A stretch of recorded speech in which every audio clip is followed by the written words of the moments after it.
6, we went on an epic trip. First we went to Nashville, and I got to walk in the replica Parthenon that had been in the first Percy Jackson movie. Then we went to Memphis, and I stood in Elvis's footsteps at Sun Studios and Graceland. And then we went to Florida and Disney World. Magic Kingdom was pretty cool. I liked meeting Ariel, who was my favorite princess, and seeing the Rocketeer's jetpack at a little drink stand. But it was our day trip to Hollywood Studios that really stood out, and still does to this day. There was so much to see and do, but the two things that little 6-year-old me wanted to do the most were see the Indiana Jones stunt show and do the Jedi training thing. Mom and Dad signed me up for the training, and I was going to be in the last group of the day. It would be a long wait, but I'd make it. I knew I would. When it was time to go to the stunt show, there was a huge line. But Dad took us to the front of it, said something to the person working there, who opened a special gate and let us through. Then we were led right down to a little roped-off box seat right in front of the stage. I had no idea what was going on, but I liked it. It turns out that you could volunteer to be part of the show, but usually you had to be 18 or older. Dad had worked something out with the people who ran it, explaining what a big fan of Indiana Jones I was, and they found a way to put me in the show. The host came and brought me up on stage, introduced me, and before all those people, I said into the microphone, "Lights, camera, action," and then the show began. It was amazing. And afterwards, I got to meet the performers who played Indy and Marion. I couldn't believe it. When we came out of the show, the weather had turned, and rain was coming. And when we went to the Jedi Academy, they said it had to be canceled due to the rain for the safety of the performers. I was so tired, I honestly didn't even mind. And I remember two things from that moment. I remember some older boy having a total meltdown at the news of the cancellation. And I remember telling my parents that I had an amazing day anyway, even if I hadn't become a Jedi Padawan. But then, something incredible happened.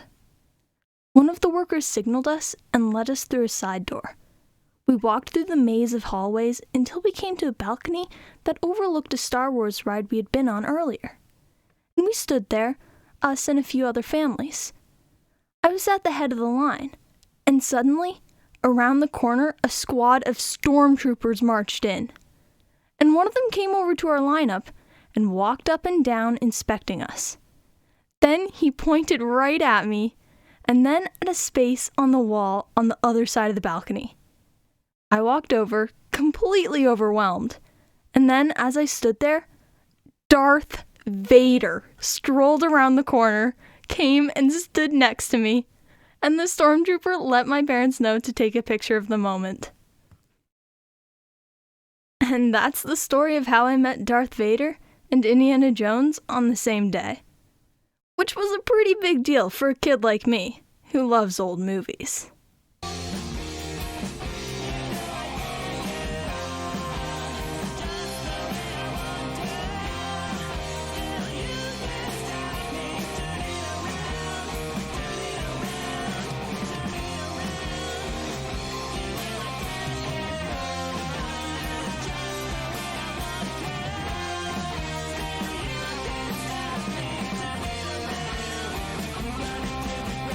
Hello, film historians. I'm Derek and I love old movies. We've got Sam the sidekick here. Hello, and welcome to episode 33.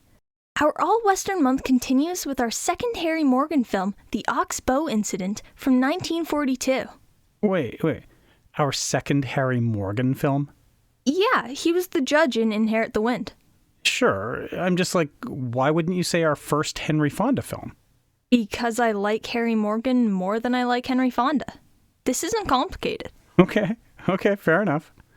We're actually heading back to the 40s for this one, and for next week's film, Yellow Sky. Just some good old black and white westerns, perfect for whatever ails you. Yep. So under the heading, Don't Bore Us, Get to the Chorus, let's do business and get on with things. Absolutely. First up, thanks for being here. Thanks for listening, and please take a moment to hit like, subscribe, and share if you are enjoying this on YouTube. Alternately, if you are listening on an audio-only site like Spotify or Apple Podcasts, drop us some stars and maybe one of those quick little reviews you hear about sometimes. Love those quick little reviews. And when you're not listening to our show, maybe add us on the socials so you can check out the things we post there. Easy and fun to do. Tell them how. Well, you can find us on the Facebook. I Love Old Movies, the podcast. The Instagram. At I Love Old Movies, the podcast. El Twitter. At ILOM podcast. Or you can send us a good old-fashioned email. I Love Old Movies, the podcast at gmail.com. All one word. And the other cool thing you can do is head over to Pet Rock Radio, where you can hear not only previous episodes of our show in their broadcast schedule, but also some of the best local and international alternative music anywhere. Definitely give them a listen, and we'll link that for you in the description. So, we were talking about lynchings. Were we now? Yes. In the episode on The Unforgiven, we were talking about the frontier justice aspect of a lynching and how it was the best way to solve problems in the Wild West. Yeah, if someone steps out of line, like steals your horse or robs a stagecoach, that's a lynching. Well, this film is exactly about that idea. I like it already. It just raises a simple question. What's that? What if you lynch the wrong person? Oh. Yeah. Oh. Yeah. Okay. I'm intrigued. Let's do this thing. Hit the music.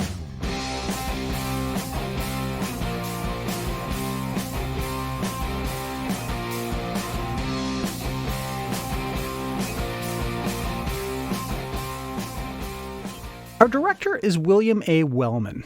Wellman got his start in the film industry when his good friend Douglas Fairbanks cast him in The Kickboxer Buckaroo in 1919. Wellman quickly started to hate acting, so he took a job at Goldwyn Pictures in 1920, and he worked his way up through various jobs until he made his directorial debut with The Twins of Suffering Creek. But he only received his first directing credit in 1923 with Secondhand Love. Wellman is most known for his masterpiece The Public Enemy in 1931 and A Star is Born in 1937. He continued to make great film after great film during World War II with the Oxbow Incident and the story of G.I. Joe. Wellman continued to make films into the 50s, several of which starred John Wayne. His last film before retiring was Lafayette Escadrille in 1958. And apparently, not many people in Hollywood liked Wellman very much, aside from David O. Selznick. And this was due to his general personality and his habit of bullying performances out of his actors. Irene Mayer Selznick, David O. Selznick's first wife, said of Wellman that he was a terror, a shoot-up-the-town fellow trying to be a great big masculine I don't know what.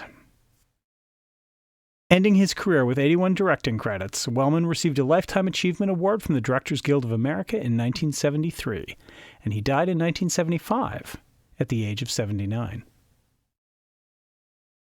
The writer is Lamar Trotti. In 1923, Trotti worked for the Georgian and was the youngest editor employed by a newspaper under the Hart Press. He later worked for the Motion Picture Producers and Distributors of America in 1925 and moved to Hollywood in 1932. Trotti started working as an executive at Fox Film Corporation in 1933 after its merger with 20th Century Pictures and became 20th Century Fox, where he remained until his death. He is probably most known for his work on Steamboat Round the Bend in 1935, The Oxbow Incident in 1942, Drums Along the Mohawk in 1939, and Cheaper by the Dozen in 1950. As a screenwriter, Trotti often focused on American history viewed from a Southern perspective, but he wrote in a variety of genres, including war, westerns, comedies, and biopics. He won an Academy Award for Original Screenplay for Wilson in 1944 and received the Laurel Award for Screenwriting Achievement. He also received the Lifetime Achievement Award from the Writers Guild of America in 1983 after a 19-year-long career. Trotti died in 1952 at the age of 51. In the role of Gil Carter is Nebraska-born Hollywood legend Henry Fonda. Following up on his performances on Broadway, Fonda transitioned to films in 1935 with The Farmer Takes a Wife, But it was in 1940 when his star really took off, and he appeared as Tom Joad in the film adaptation of The Grapes of Wrath. This was an Oscar-nominated role for Fonda, but surprisingly, it did not lead to a string of follow-up hits. Now, he made some interesting westerns in the 1940s, like The Oxbow Incident, My Darling Clementine, and Fort Apache. But he also had to work on some very inferior products, which led to a lot of frustration with his studio, 20th Century Fox. After a 7-year film hiatus that saw him focus primarily on stage work, Fonda returned to the screen in the mid-1950s, starring in Hitchcock's The Wrong Man, and as Juror 8 in 12 Angry Men. In the 60s and 70s, Fonda remained a constant presence in film, frequently turning up in big star-studded epics in smaller roles, like in The Longest Day, The Battle of the Bulge, Midway, and How the West Was Won. Certainly, the jewel of his career in this time frame was the masterful western Once Upon a Time in the West, in which he played a dark, villainous character. And depending on how much you enjoy his work, it could be seen as the finest of his career, which otherwise largely focused on him playing heroic characters with strong senses of justice. Oscar glory came late for Fonda, his Best Actor win coming for On Golden Pond in 1981, which was his final feature film. In it, he starred alongside his daughter, Jane Fonda. His son Peter was also a successful Hollywood actor, as was his granddaughter, Bridget Fonda. You might remember her from Jackie Brown. Oh, is she the stoner girl in that? She is. So they're one of those Hollywood royalty generation family types, like the Houstons. Right, exactly, just not as many Oscar wins. Gotcha. Fonda served in the Navy during World War II, and his civilian life saw him earn the rank of Scoutmaster in the Boy Scouts and pursue hobbies like oil painting, model building, and beekeeping. And his stage work was considered to be excellent, winning a Tony Award for Mr. Roberts in 1948. Fonda was part of the anti-HUAC movement with Bogart, Bacall, and Huston, and was so upset with what the HUAC was doing, this was part of why he actually moved from Hollywood to New York and focused on stage instead of film. Considered one of the top male screen actors of all time, Henry Fonda died in 1982 at the age of 77.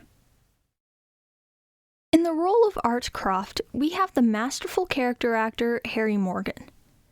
It's fair to say that Morgan kept very good company at the beginning of his acting career, performing on New York stage in the late 1930s as part of the Lee Strasberg-formed group theater. He performed on Broadway alongside the likes of Carl Malden and Sanford Meisner before making his film debut in 1942's To the Shores of Tripoli. The Oxbow Incident was only Morgan's 5th film, and he carved out an excellent career for himself in supporting roles, being a bit too recognizable and distinct to be a that guy actor, but always able to add value to a film or television show with his performances. Over the years, he turned up in such notable films as Yellow Sky in 1948, High Noon, The Glenn Miller Story, How the West Was Won, Frankie and Johnny, with Elvis Presley, and The Shootist, John Wayne's final film. Morgan might best be known for his 2 signature roles, however, both from long-running television series. On Dragnet, Morgan appeared as Officer Bill Gannon, partner to Joe Friday. Morgan appeared as Gannon for the run of the series, then turned up in the film version with Dan Aykroyd, with Gannon having been promoted to police chief. He even played Gannon on an episode of The Simpsons, but this time the character was an FBI agent. His other signature role was a Colonel Sherman Potter on MASH.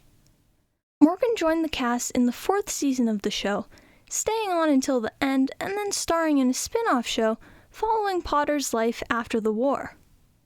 Morgan won an Emmy for the role in 1980, the only major award of his career. One of his final acting roles was a semi-reoccurring spot on Third Rock from the Sun, but by then Morgan was already in his 80s and far more retired than active. Universally respected and loved by the many actors he worked with over the years, Harry Morgan died in 2011 at the age of 96. The Oxbow Incident was a difficult film to make, a difficult film to market, and perhaps a difficult one to evaluate. both in terms of its era and in terms of hindsight. Director Wellman loved the novel it was based on, but Darryl Zanuck at Fox wasn't completely sold on making it into a film. So he forced Wellman to agree to making 2 other films, Thunderbirds and Buffalo Bill, while also agreeing that Oxbow had to be made on the cheap. Gary Cooper was approached to star in it, but he turned the film down. This was a depressing, sobering tale, and not one that Gary Cooper wanted to make, lest it affect his star appeal. So the lead role went to Henry Fonda, who was quite disillusioned at the quality of roles he had been getting while under contract at Fox. This was a good role, though. Oh, for sure. And Fonda recognized that, considering one of the 2 films he enjoyed doing for Fox, the other being The Grapes of Wrath. In fact, he even worked for scale on this film, showing his commitment to the project. Now, due to the wartime rationing of materials and limits as to how much could be spent at any time, due to the war effort and its drain on resources, the production team had to build sets, then tear them down, reuse the materials before constructing the next sets.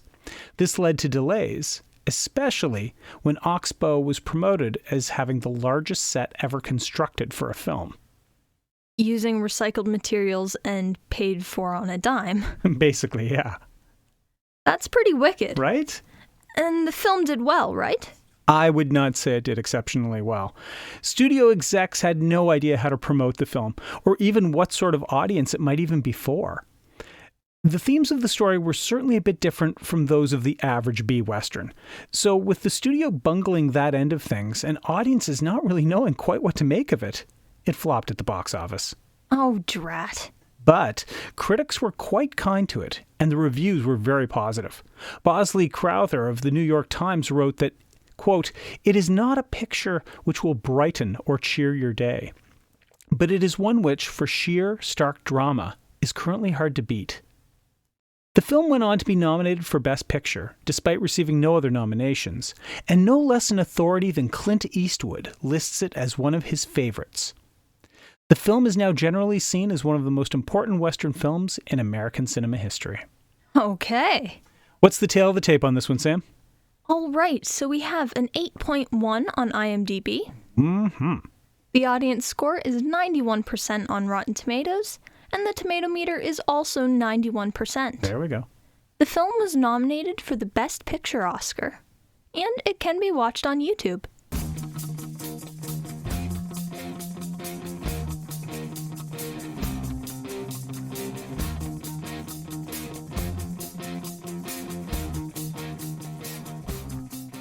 In 1885, drifters Art Croft and Gil Carter ride into Bridger Swells, Nevada, and are suspected to be rustlers that have been troubling the area because they have rarely been seen in town.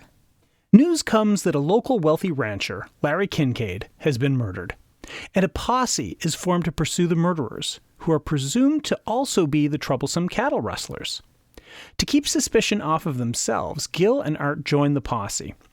The posse learns that 3 men and cattle bearing Kincaid's brand are nearby, and the assumption is that these are the murderers. The sheriff is away, so the posse is led by a deputy and a retired Confederate major. The posse encounters a stagecoach, and confusion ensues, with the coach thinking the posse are bandits, and the posse thinking the stagecoach are the rustlers. In the ensuing chase, Art is wounded by gunfire. Later, the posse catches up with the 3 men and the branded cattle. The leader of the men, Donald Martin, explains that the cattle were purchased from Kincaid, but he cannot show a bill of sale. The posse decides to hang the men, with only 7 dissenting votes among them. Gil, Art, Old Man Davies, one of Kincaid's own men, the major's son, are all notably against the hanging. After reading a letter written by Martin to send to his wife, Davies is especially convinced that Martin is neither a murderer nor a rustler, and he implores the posse to wait for the sheriff to arrive. The 3 men are lynched, and the posse begin to return to town when they bump into the sheriff. From him, they learn that not only is Kincaid not dead, but the men who shot him have all been arrested. This is a major oh shit moment for the posse, and the sheriff strips the deputy of his rank and vows that all members of the posse except the 7 dissenters will get no mercy from him. The men of the posse head to the saloon, drinking in stunned and depressed silence. The major returns home, shuts his son out of the house, and commits suicide in shame and grief. Gil reads Martin's letter to Art while the posse listens. Martin expressed in his letter that he felt sorry for the posse members, who will have to live with what they have done for the rest of their lives.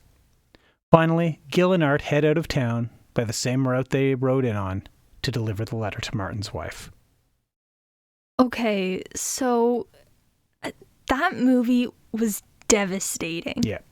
Honestly, I'm not surprised it had trouble finding an audience. Oh, for sure. Although, I'm not surprised at the high level of esteem people hold this film in. It is riveting. Oh yeah, let's pro and con it. Okay, so as always, we don't actually rate films here on the show. There are no stars, there are no thumbs. We just tell you some things we liked.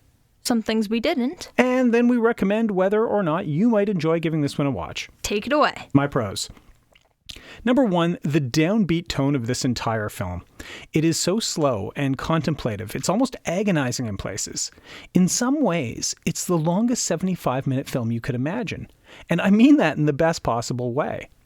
The lack of a music score in all but the horse riding scenes further slows things down, drawing all of your focus onto the dialogue and the actions, the reactions of the characters. Gil and Art seem under constant stress from the moment they arrive in town, with every new development adding more tension and disbelief. These 2 men have stumbled off the range and into a nightmare, and the film spares no technique in presenting the futile misery of their situation. The long, slow silence of the scene where the posse grabs the supposed rustlers is nerve-wracking, and the interrogation scene is even worse. Then the interminable wait until dawn. The tension and the stress are palpable. It's just great filmmaking. Number 2, the deep study of mob justice and groupthink. And seriously, how relevant and timely is this? You get a group that decides that they know what is so, and how it must be dealt with.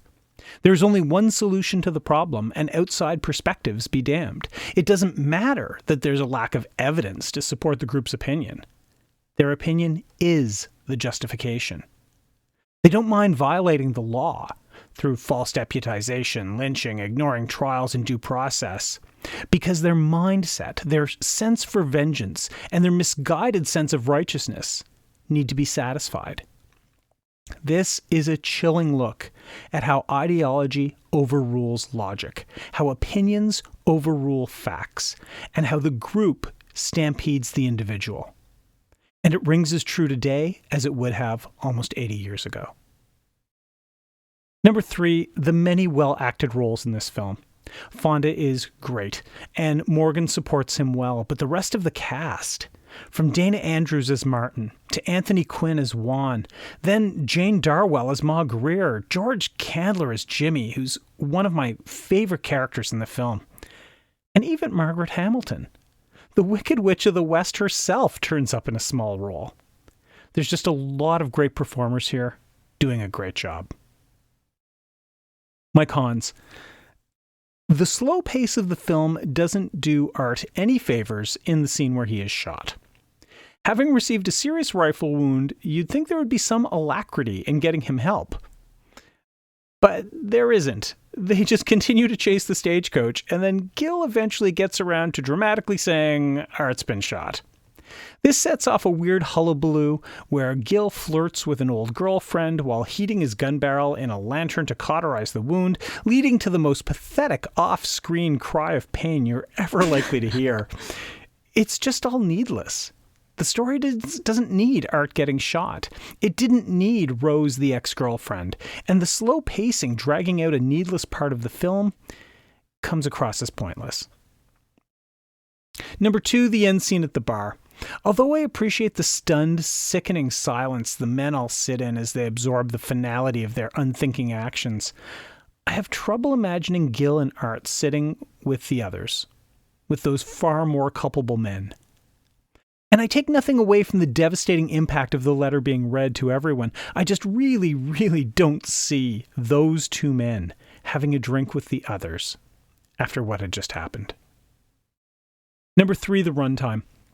While this is an incredibly compact and well-paced story at 75 minutes, I can only imagine a 90-minute version, where maybe things could breathe just a little bit more. It's hard to imagine this film being any better, though, so maybe I'm just being greedy by wanting more of it to enjoy. There's no denying the sheer emotional impact of this film. It's like watching 12 Angry Men, but with cowboys, and with Miss Justice carrying the day. It is, as Sam said after we watched it, absolutely devastating. Despite its production being little more than B-level, the importance and quality of this film cannot be understated. It belongs on any list of the finest westerns ever, and I definitely recommend giving this one a watch. Okay, so my pros. 1. The pacing. I loved how slow this film was. It made everything more painful. It made it so that the emotional scenes were dragged out, really prolonging the suffering, you know? Both of the characters and the audience. It made the little moments, like Martin just asking to be able to write a letter, so much more impactful. The slow pace of the film just made it all the more devastating when you realize that after dragging everything out overnight, the sheriff was just 5 minutes too late. 2. The performances. Every actor was so good in this film. I honestly just couldn't stop watching people's faces, looking at their tiny little facial expressions. But specifically, Dana Andrews as Don Martin. Oh, dear God, he was so expressive. He made you feel so much with just the tilt of his head or the look in his eyes. Whenever he was on screen, I looked directly at him. It was like a car crash, though. I knew I wouldn't like what I was going to see because it would be too sad, but I couldn't look away. 3. The sheer emotional impact. This film was devastating. And I know we've said that several times, but it's true. I was honestly a little mad at my dad for choosing this film. I think my exact words were last night, "Why did you make me watch this?" I am not afraid to admit that I spent the last 40 minutes of the film crying before absolutely bawling afterwards. It was just so sad. Heartbreaking might be a better term for it. This film knew exactly how to wrench my heartstrings and how to make it hurt. This film was powerful, and I loved every second of it. Okay, so my cons. 1. Monty Smith. Just, what a freaking monster. At first, I thought he was just an insensitive jerk. I was wrong. He was a completely unredeemable asshole. If he was just your average annoying rat-faced guy, that would have been fine. I could have ignored him. But the fact that he continuously made jokes with the nooses, I just couldn't stand that. And then when he was laughing and having a great time with his friend, while poor Don Martin was coming to terms with the fact that he was going to die, it was just horrible. It was terrible, it was cruel and evil. It was like kicking a puppy and then spitting on it. I understand why it happened in the film, but I think they could have toned his behavior back a little bit. I mean, it was honestly just rubbing salt in the wound. 2. The stuff with Rose. All of the stuff with her was unnecessary. After we found out that she was Gil Carter's motivation for coming to town, that should have been it. But then the whole chase with her carriage and the posse happened.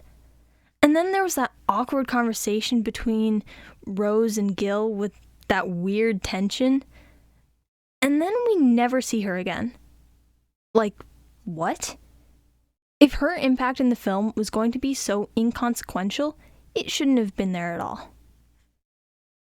3. The pacing. This film was slow. Painfully slow. And I know that I'm contradicting myself since I literally listed this as one of my pros, but I kind of ended up liking and disliking the pacing at the same time. The pacing of the film could have picked up a bit. Everything was so slow and conversations seemed to drag on forever. It was like watching it in slow motion. Plus, everyone was so angry or solemn all the time, which kind of sucked the energy out of some of the scenes. Parts just seemed to drag a bit, so it would have been nicer if it was a bit faster. I'm almost hesitant to give this one a watch recommendation. Like, I'm not sure if I legitimately want to inflict that on another person. But on the other hand, it was such an incredible film that I think everyone should watch this at least 5 times. You know what? I'm just gonna go ahead and give this basically a must-watch. It's an absolute soul-crusher, but it is required viewing. A must-watch? That is... For any Western film lover, absolutely, I think so. Okay, this is an unprecedented moment. All right, so with that, our official recommendation to give this film a watch, a must-watch, we come to the end of the episode. Thanks for hanging out with us and giving it a listen. Have you seen this film? Let us know what you thought of it, or our look at it. Leave us a comment or send us an email, whatever you'd like. We have lots of flexibility on this. So much flexibility. All the flexibility. Join us next week for our last film of All Western March, when we'll be talking about another Western from the 40s, Yellow Sky, starring Gregory Peck. This one sounds just great, and it's one neither of us have seen before, so it should be a lot of fun to watch and get into. Until then, be sure to watch more movies and let other people know about our podcast. Like we say, we're not a secret, and you do not have to keep us to yourselves. So tell your friends. Tell your enemies. You never know. They might enjoy wrongfully convicting people in the court of public opinion as much as you do. Maybe even more. For Sam the Sidekick, I'm Derek, and I love old movies.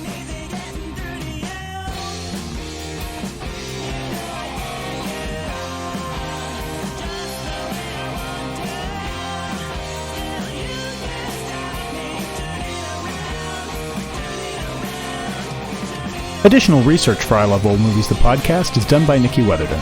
Audio clips come from freefx.co.uk. Images are used through the provisions of fair use, and our theme song, Burning Bridges, is by The Crocs.